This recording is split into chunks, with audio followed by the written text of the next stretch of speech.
بسم الله الرحمن الرحیم شپږم درس او په نوټپاد کې ګوټو کار کوو. ګوټو څنګه کار کوي دا به ان شاء الله پریکټیکل تاسو ته ښیو.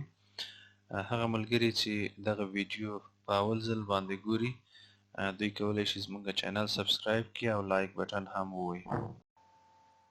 ګوټو معمول چې ټکس مو ډېر وي څو صفحې وي بیا کولی شو چې موږ کومې صفحې ته غواړو چې لاړ شو همغه صفحې ته موږ تللی.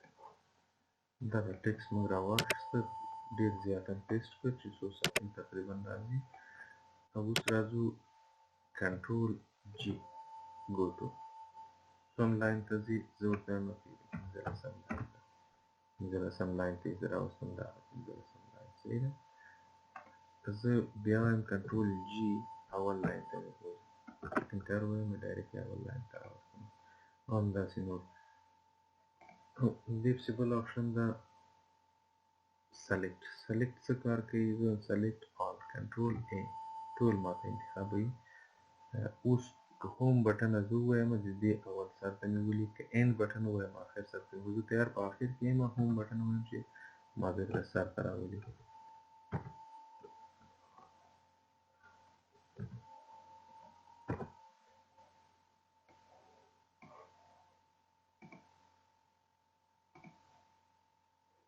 او که چېرته موږ غواړو سلیکټ آل دا ده، که چېرته ووایو دلته راشو هم همدغه طریقه ده سلیکټ آل ټول انتخابولی شو.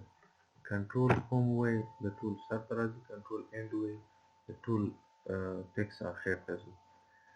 زه دلته غواړم تاریخ دلته ماته وښیي یا انټر وایم چې ماته تاریخ ښکاره سي. F5 باندې موږ ته تاریخ راوړي ډایرکټ دغه کرنټ تاریخ اوس څو بجې دي 11:19 تېرې دي مارچ د میاشتې 14 تاریخ ده. او که تاسو دلته راسئ ډایرکټ هم دا ووایي همغه شی تاسو ته بیا راولي، یعنې دلته دقیقه ده ثانیه پکې نشته. اوس راځو فارمیټ ته. که تاسو وګورئ ګوره دا ټکس تر اخره پورې په همدغه شکل باندې راغلی دی. زه وایم واټ ټکس. دلته موږ څه شی کوي؟ ښه موږ یو څه ټکس اضافه ولیکئ او ټکس مسلسل یو بل پسې ولیکئ. که چېرته موږ دغه واټ ټکس سلیکټ کړو د موږ دغه د صفحې په اندازه موږ د خپل ټکس ښیي یا د خپل لیکل راته ښیي نور کښته راځي. خو که واټ ټکس سلیکټ کړو دا تر آخري اندازې پورې شي، داسې دوی څومره سپیس لري تر هغې پورې راځي. دا ګوره او تر دې حالته پورې تر دغه ځای پورې دا ټکس زموږ راغلی دی. خو که چېرته دا سلیکټ نه وي انتخاب سوی بیا دغه سکرول بار لاندنی چې ده دا له منځه ځي، تناب به داسې موږ کښته راتللی شو او بر تللی شو. راځو اوس فونټ ته. فونټ سایز او ډیزاین کوم یو قسم لیکل دې مو پکار دي. زه غواړم داسې یو لیکل سټایل انتخاب کړم چې هغه کم از کم موږ ته هلته ښکاره سي چې یعنې دا تغییر موږ کې راوړو، دا تغییر راغلی دی.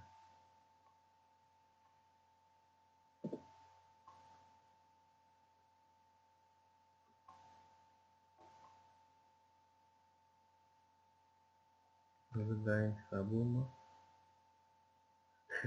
دا د فونټ یا لیکلو طریقه ده یا لیکلو سټایل ده.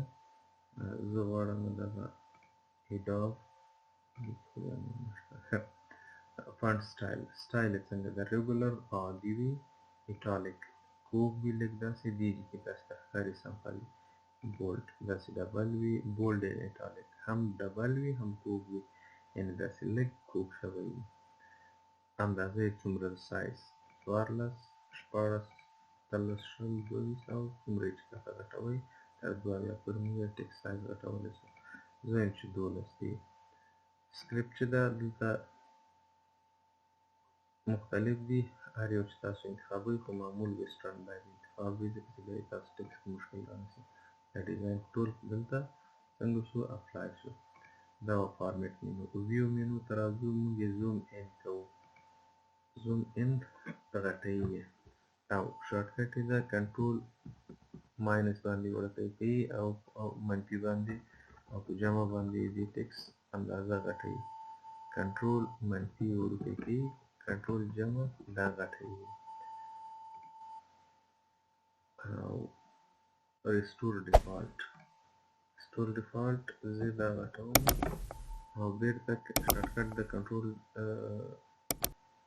د restore default شوی ده کنټرول 0 بیرته هغه عادي حالت ته راولي سټیټس بار دغه بار ماته وښیه یا یې راته مه ښیه دغه که غواړئ چې درته وښیي دلته کلیک وکړئ چې ټیک مارک آن کړئ چې درته وښیي که یې نه غواړئ هېڅ یې مه ګورئ راځو هیلپ مینو ته ویو هیلپ دا معمول هیلپ هغه وخت مونږ کتلی شو چې ګوره go to microsoft.com